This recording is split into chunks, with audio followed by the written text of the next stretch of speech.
Hello friends, હું જ્યોતિ ગજ્જર સુરતથી.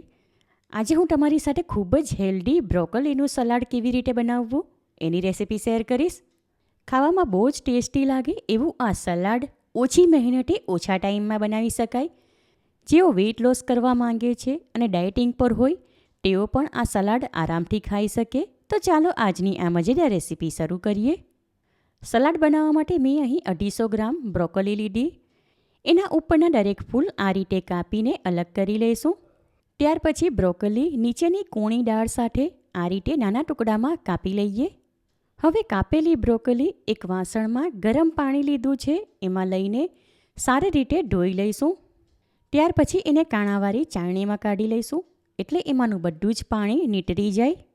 સલાડમાં નાખવા માટે અડધો કપ જેટલા કાપેલા કાંદા, 1/3 કપ જેટલું નાની લાંબી ટુકડીમાં કાપેલું ગાજર, અડધો કપ જેટલા તાજા લીલી મકાઈના દાણા, 1/3 કપ જેટલું કાપેલું કેપ્સિકમ અને અડધો કપ જેટલા કાપેલા ટામેટાં લીધા.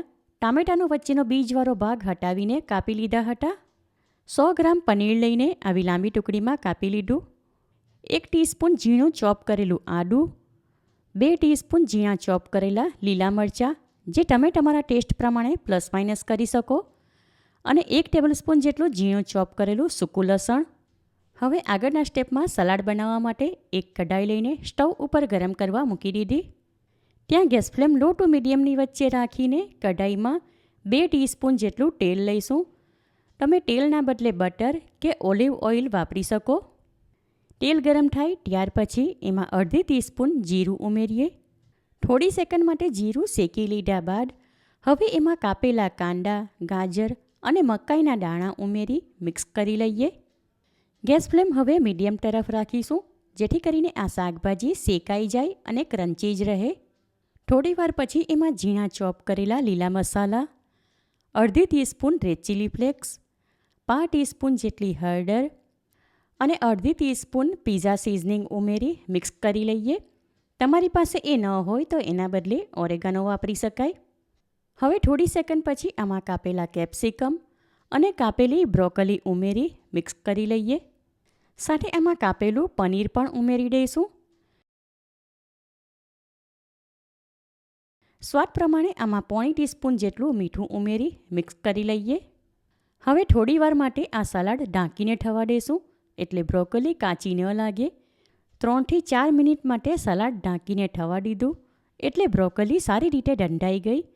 હવે આમાં કાપેલા ટામેટાં અને 1/3 ટીસ્પૂન જેટલો ચાટ મસાલો ઉમેરી સારી રીતે મિક્સ કરી લઈએ. ત્યાર પછી આ સલાડ ઢાંક્યા વગર 2 મિનિટ માટે થવા દઈશું. હવે આ ટાઈમ પર સલાડ એકવાર ટેસ્ટ કરી લઈએ એટલે એમાં મીઠું એડજસ્ટ કરવું હોય તો કરી શકાય. સ્વાદ પ્રમાણે આમાં મીઠું ઓછું છે માટે 5 ટીસ્પૂન જેટલું ઉમેરીને મિક્સ કરી લઈએ. છેલ્લે સલાડમાં 1 ટેબલસ્પૂન જેટલી ઝીણી કાપેલી કોથમીર ઉમેરી મિક્સ કરી લઈએ. ત્યાર પછી ગેસ ફ્લેમ ઓફ કરી ગરમા ગરમ સલાડ સર્વ કરવા માટે એક સર્વિંગ બાઉલમાં કાઢી લઈશું. ખૂબ જ healthy super tasty broccoli veg salad ready છે. સાંજના ટાઈમ પર કાંઈક હલકું ફૂલકું ખાવું હોય તો ઘઉંના ફાડાની ખીચડી અને આ ગરમા ગરમ સલાડ ઉપરથી લીંબુનો રસ નાખીને ખાવાની મજા પડી જાય. સલાડમાં અલગ અલગ શાકભાજીની સાથે બ્રોકોલી છે જે શરીર માટે ખૂબ જ ફાયદાકારક. એકવાર તમે આ રીતે બ્રોકોલીનું સલાડ બનાવશો તો ઘરમાં બધાને ચોક્કસ ભાવશે. માટે આ રેસીપી તમે જરૂરથી ટ્રાય કરો. તમને મારી આ રેસીપી કેવી લાગી એ કમેન્ટ કરીને જણાવો. પસંદ આવી હોય તો વિડીયોને લાઇક અને શેર કરો. ચેનલ પર નવા હો તો સબસ્ક્રાઈબ કરીને બાજુમાં આપેલા બેલ આઇકન પર ક્લિક કરો એટલે આવનાર દરેક નવી રેસીપીનું નોટિફિકેશન તમને મળતું રહે. ફરી મળીશું એક નવી રેસીપી સાથે. Eat healthy and stay healthy.